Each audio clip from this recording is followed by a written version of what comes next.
Selamat datang di channel Alur Donghua. Sebelum menonton, silahkan subscribe, biar Mimin tambah semangat update-nya. Lu Weiying menyelesaikan mantranya dan menunjuk ke bendera mantra. Dengan gemetar, bendera itu tiba-tiba terbuka, bersinar dengan cahaya yang menyilaukan. Hembusan angin berulang kali bertiup di sekitarnya seperti badai, akhirnya mengumpulkan kekuatan yang cukup untuk mengembun menjadi 10 atau lebih naga angin putih, semuanya bergegas menuju kabut dengan momentum yang luar biasa. Adapun pedang emas besar Markis Nanlong, itu ditembakkan dengan dengungan dan mulai berputar di atas kabut.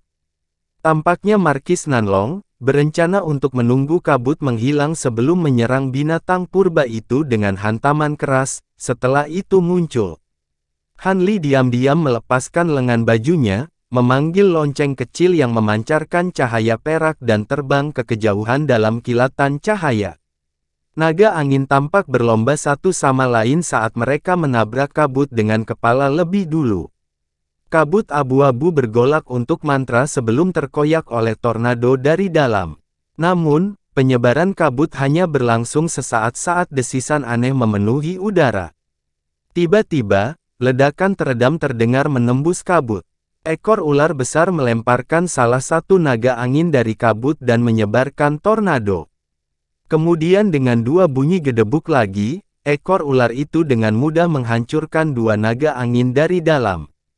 Ketika Lu Weiying melihat ini, dia terkejut dan segera menggenggam tangannya dengan gerakan mantra, mengucapkan, meledak.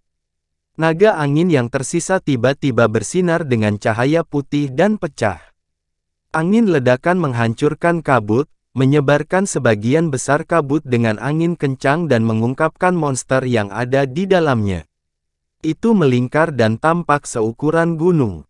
Dengan tubuhnya yang terbuka, pedang emas itu mengambil kesempatan untuk menyerangnya secara diam-diam. Saat ini terjadi, Han Li menembakkan segel mantra ke bel perak. Dalam kilatan cahaya yang cemerlang, tiba-tiba tumbuh setinggi 3 meter. Dengan cincin yang jelas, gelombang perak tiba-tiba keluar dari bel yang bersinar, dan bergerak untuk menelan ular sanca besar itu dalam serangan gabungan dengan pedang emas besar. Piton itu lambat bereaksi dan semakin menyusut menjadi koilnya sebagai respons terhadap serangan. Markis Nanlong sangat senang melihat ini, dan menuangkan lebih banyak kekuatan spiritual ke pedangnya, memperbesarnya sedikit lebih jauh. Tapi sebelum pedang emas bisa menyerang, lapisan cahaya hijau tiba-tiba menyelimuti tubuh ular piton itu.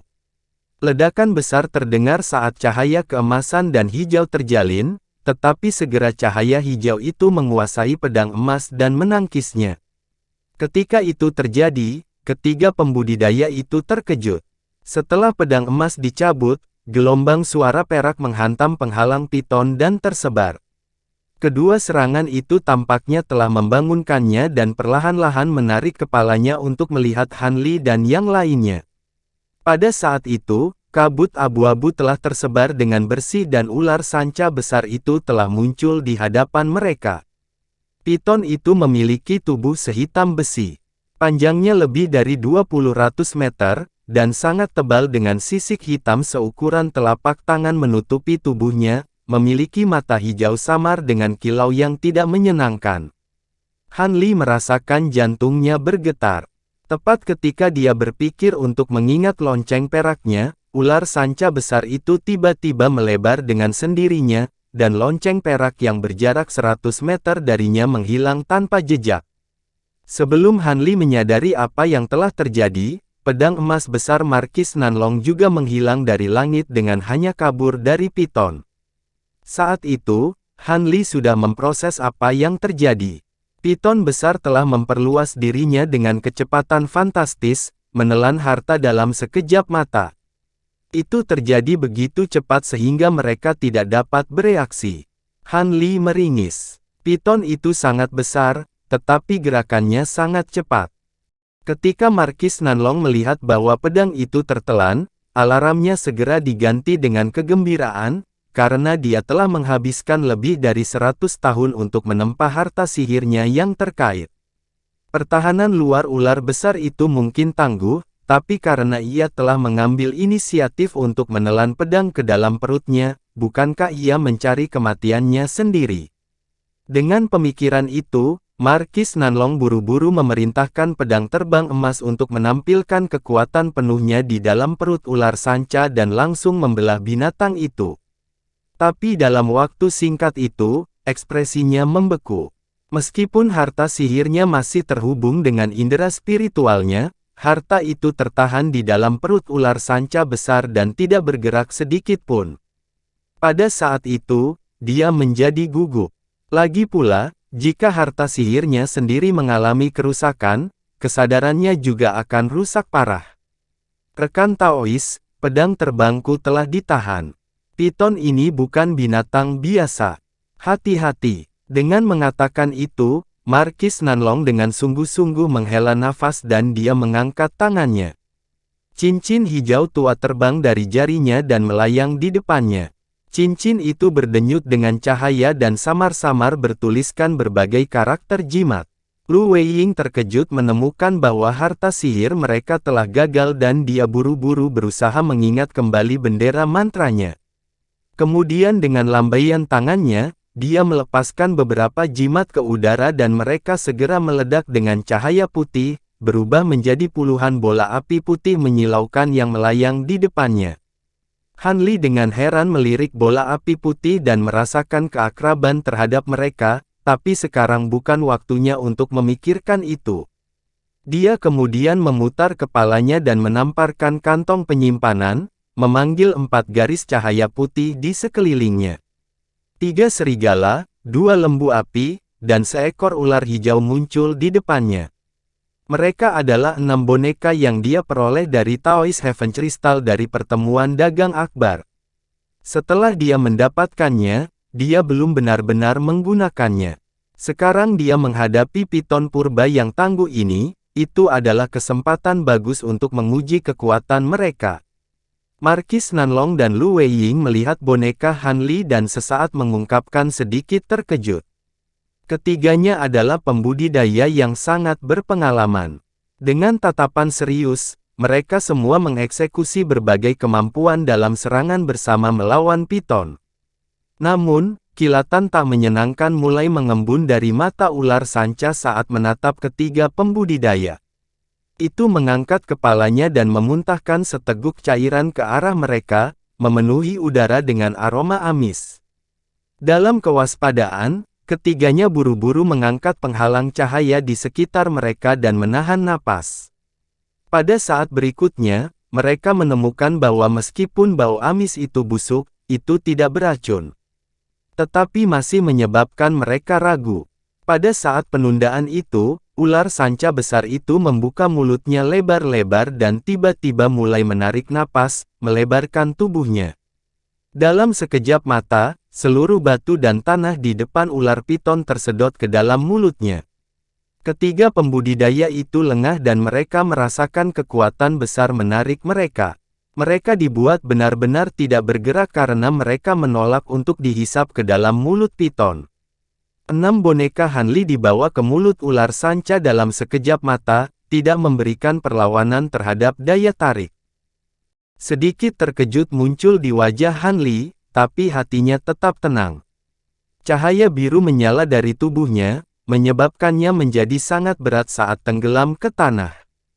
Kemudian dengan perintah mental, ke-6 boneka yang dibawa ke sisi piton mulai menyerang.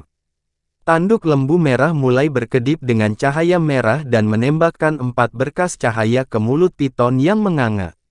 Sama seperti ular sanca yang dengan percaya diri percaya bahwa ia dapat menyedot Han Li dan yang lainnya ke dalam perutnya, ia dipukul di lidahnya yang terbuka. Cahaya merah menyala dan serangkaian bunyi gedebuk segera menyusul. Piton besar mengerang dan menutup mulutnya. Meskipun kerusakan pada lidahnya tidak pasti, ia telah berhenti bernapas untuk saat ini. Selama jeda itu, Han Li mendapatkan kembali kendali atas 3 boneka serigala putih.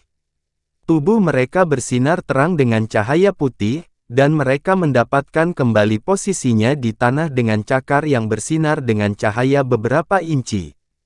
Serigala kemudian mengacungkan taringnya yang ganas sebelum kabur dari pandangan, terbang menuju binatang itu dalam seberkas cahaya.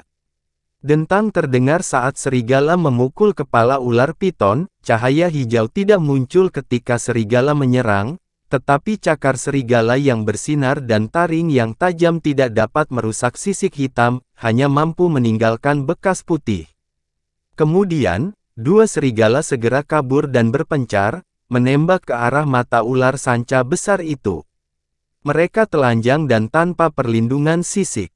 Dengan keburaman ungu yang cepat, dua bunyi gedebuk terdengar. Kedua serigala putih itu tercerai-berai dengan jentikan kilat dari lidah ular sanca dan dikirim terbang. Kepala ular sanca seukuran bangunan itu miring ke samping dan mulai mengatupkan mulutnya pada boneka serigala putih. Tapi saat mencoba menelan mereka, boneka ular hijau itu tiba-tiba tumbuh hingga 40 meter dan menerkamnya. Selain itu, dua lembu merah telah menembakkan serangan lain dari tanduk mereka. Diprovokasi oleh serangan boneka, piton besar meraung dan dengan cepat mengayunkan kepalanya, menyemburkan kabut hitam dari lubang hidungnya. Dalam sekejap mata, seluruh kepalanya menghilang dari pandangan. Adapun dua boneka serigala putih, mengambil kesempatan ini untuk melarikan diri. Tapi tiba-tiba, dua sosok keluar dari kabut hitam dan menahan kedua serigala putih itu. Itu adalah dua kepala ular yang tampak sangat identik dengan yang pertama. Ini semua terjadi dalam sekejap mata. Pada saat para pembudidaya menyadari apa yang terjadi, Ki Hitam telah menghilang untuk mengungkapkan wujud asli ular sanca itu. Ini adalah ular eboni berkepala tiga. Bagaimana ini mungkin? Ketiganya berteriak dengan tidak percaya. Mereka menghadapi ular piton berkepala tiga yang menatap tajam ke arah mereka. Kepala piton tengah mendesis dengan lidahnya saat dua kepala lainnya sedang mengunyah dua boneka serigala. Kemudian, udara yang tenang beriak segera setelah kata "meledak" diucapkan. Dengan dua ledakan besar, boneka di rahang ular itu tiba-tiba bersinar dengan cahaya putih yang menyilaukan. Setelah melihat boneka serigala putih telah ditahan, Han Li segera membuat gerakan mantra dan memerintahkan bonekanya untuk meledakkan diri. Sementara sisik dari tiga ular sanca besar mungkin sangat kuat, bagian dalam mulut mereka adalah cerita yang berbeda. Mengingat bahwa boneka serigala putih dibuat dari bahan berharga yang tak terhitung jumlahnya, kekuatan ledakan tidak bisa diremehkan. Seperti yang diharapkan, kedua kepala ular itu menjerit kesakitan yang tak tertahankan, tetapi kepala ular tengah sama sekali tidak terpengaruh oleh ledakan itu, selain semakin marah. Dalam keburaman hitam, boneka ular hijau yang terbang ke arahnya terlempar 40 meter ke belakang oleh lambaian ekor ular piton. Pada saat yang sama, ia bergerak maju dan mengunyah salah satu boneka lembu merah, menghancurkannya berkeping-keping dan menolak kesempatan Han Li untuk meledakkannya. Adapun Markis Nanlong dan Lu Weiying, mereka akhirnya terbangun dari terkejut mereka setelah melihat boneka Han Li terus bertarung. Lu Weiying yang pertama bertindak, mengirimkan puluhan bola api putih cemerlang ke langit. Adapun Markis Nanlong, dia melambaikan tangannya dan memukul cincin hijau tua yang dia panggil dengan segel mantra. Segera, cincin itu mulai kabur dan terbelah menjadi 2, lalu 4, lalu 8. Dalam sekali tarikan napas, cincin itu telah menciptakan lebih dari 100 hantu. Dengan cincin asli bercampur di antara mereka, melesat ke depan dalam gelombang cahaya hijau. Han Li dengan tenang melambaikan tangannya dan memanggil benda hitam pekat yang membengkak di udara di atasnya. Dalam kilatan cahaya hitam, itu telah berubah menjadi gunung yang tingginya lebih dari 40 meter, dan terus tumbuh di bawah komando Han Li. Itu adalah gunung 1000 kali lipat. Mengingat ukurannya yang masif dan pertahanan ular piton purba yang luar biasa, harta karun ini seharusnya lebih tepat untuk menanganinya. Dengan kecepatannya yang luar biasa, Han Li pertama-tama harus menahannya sebelum dia bisa melakukan serangan. Saat Hanli merenungkan bagaimana melakukan ini, kepala kiri dan kanan ular sanca itu tampaknya telah pulih dari ledakan sebelumnya dan melepaskan dua berkas cahaya abu-abu dari mulut mereka. Bola api putih Lu Weiying pecah saat dipukul, tetapi berkas cahaya abu-abu menemui jalan buntu dengan gelombang api yang dihasilkan dari bola api yang pecah. Adapun cincin hijau tua, mereka menyapu melewati pertempuran antara gelombang api putih dan sinar abu-abu, sementara gunung seribu lipat Hanli perlahan mengikuti.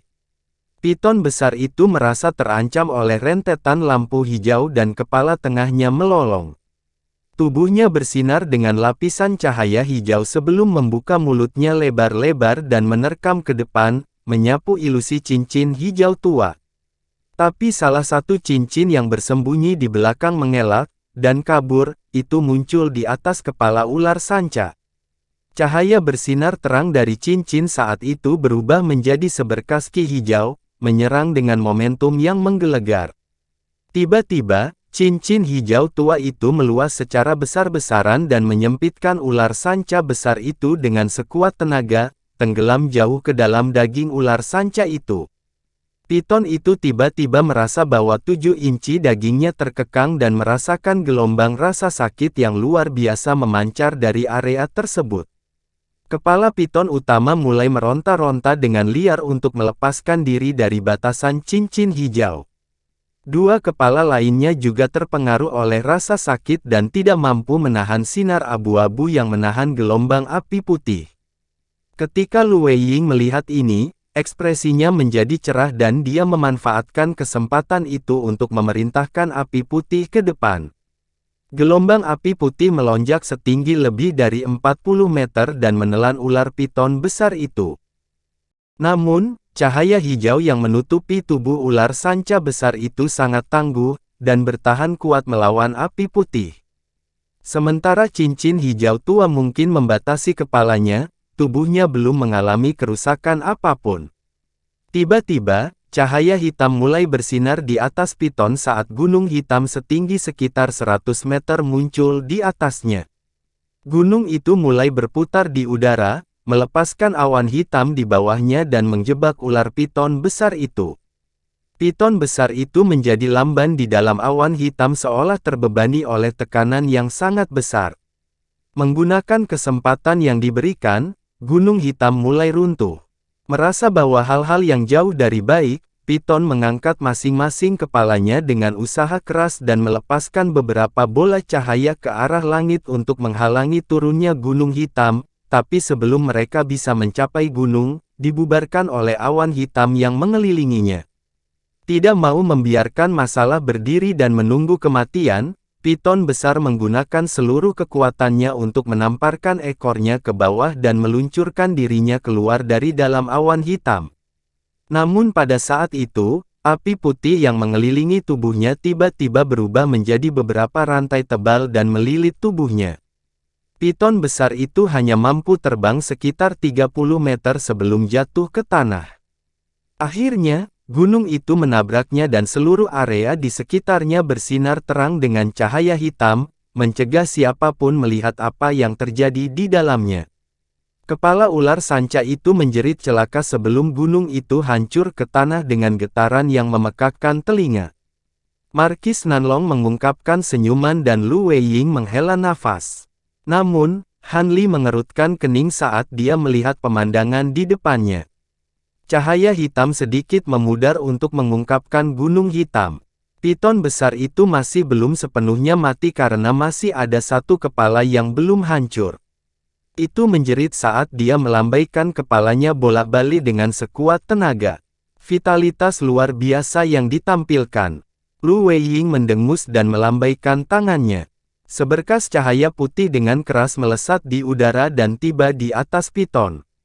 Itu berputar sekali dengan cepat dan kemudian dengan mudah memotong leher ular piton. Tubuh ular tanpa kepala itu menyemburkan semburan darah setinggi 10 meter ke udara sebelum akhirnya ambruk ke tanah. Ekspresi lelaki tua itu rileks setelah menghabisi piton dan dia bergumam, akhirnya selesai. Namun, itu agak mengejutkan. Ular eboni berkepala 3 ini tidak seseram yang digambarkan dalam legenda. Markis Nanlong menggelengkan kepalanya dan dengan ragu berkata, mungkin saja ini bukan spesimen yang sebenarnya. Jangan lupa, ular hitam berkepala 3 sejati bersayap, dan dikatakan bahwa masing-masing dari 3 kepala juga memiliki kemampuan elemen yang berbeda. Ular ini tidak mungkin asli atau kita tidak akan bisa menghadapinya dengan mudah.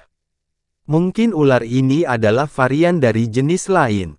Either way, kita tidak harus menggali terlalu dalam asal-usulnya. Mari kita menuju ke bagian itu, kata Han Li dengan tenang. Dia kemudian menunjuk ke gunung besarnya dan dengan cepat menyusut, kembali ke lengan bajunya dalam seberkas cahaya hitam, memperlihatkan mayat piton besar yang hancur di bawahnya. Markis Nanlong melambaikan tangannya dan seberkas cahaya emas dan hijau terbang kembali ke arahnya, memperlihatkan pedang emas dan cincin hijau gelapnya. Pedang terbang kembali ke tubuhnya dan cincin itu dikenakan kembali di tangannya. Lu Weiying melirik mayat yang hancur itu beberapa kali sebelum tiba di sisinya. Dia mengulurkan tangan ke salah satu kepala piton dan memanggil inti hijau seukuran ibu jari ke tangannya. Dengan sedikit kegembiraan di wajahnya, dia melihat kedua kepala lainnya dan menarik inti dari masing-masing kepala. Pada saat itu, Han Li yang telah selesai mengumpulkan pecahan boneka binatangnya dan Markis Nanlong telah tiba. Lu Weiying menyerahkan masing-masing satu inti tanpa mengucapkan sepatah kata pun. Han Li menerima barang itu dan melihatnya sekilas sebelum menyimpan. Markis Nanlong melakukan hal yang sama. Setelah itu, Lu Weiying mengubah tubuh piton besar itu menjadi abu dengan satu bola api dan berkata, akan merepotkan untuk membunuh binatang buas ini jika kita sendirian, tetapi dengan gabungan kekuatan kita, membunuh binatang buas purba pada tingkat ini seharusnya tidak menjadi banyak tantangan. Jika kodok api kuno semudah ini untuk dihadapi, maka perjalanan ini akan cukup santai. Markis Nanlong menghela nafas dan tersenyum kecut. Kuharap akan seperti itu, tapi sepertinya katak api kuno akan sedikit lebih merepotkan. Lagi pula, itu bahkan menyebabkan Tuan Chang Kun melarikan diri. Meskipun dia sangat lemah pada saat itu, binatang itu pasti tangguh. Setelah beberapa pemikiran, Lu Weiying menjawab dengan anggukan. Saat itu, Han Li sudah terbang dan mengumpulkan bendera formasi penyembunyian. Ketika dia kembali, dia berkata, ayo pergi. Kita akan segera mengetahui betapa hebatnya katak api kuno. Dengan mengatakan itu, dia memimpin ke depan. Markis Nanlong dan Lu Weiying saling melirik dan mengikutinya dari dekat. Bagaimanapun, mereka harus bergantung pada cincin yin yang milik Han Li untuk melewati cahaya esensi Great North. Dengan piton besar yang terbunuh, jalan itu sekarang terbuka. Ada jalan batu selebar 300 meter yang dikelilingi oleh penghalang lampu merah yang tidak bisa dilihat. Ketiga pembudidaya itu terbang 15 meter di atas tanah dengan hati-hati. Ketika mereka melakukan perjalanan lebih dari 10 km di jalan, pemandangan berubah dan mereka menemukan dinding kuning yang samar. Ada gua gelap gulita di dinding batu selebar lebih dari 20 meter. Itu di sini. Setelah kita melewatinya, kita harusnya berada di kedalaman lembah. Lorong gua itu panjangnya lebih dari 5 km dan diselimuti oleh Great North Essence Lights. Markis Nanlong menghela nafas dan menoleh ke Han Li, berkata, rekan Daois Han, kami perlu menggunakan cincin yin yang Anda. Lu Weiying menggosok dagunya dan dengan rasa ingin tahu berkata, karena kita tahu ada cahaya esensi Great North di dalam gua, tidak bisakah kita menemukan cara lain untuk melewatinya? Atau ini satu-satunya jalan keluar? Markis Nanlong menggelengkan kepalanya dan berkata, tidak ada jalan lain selain yang ini.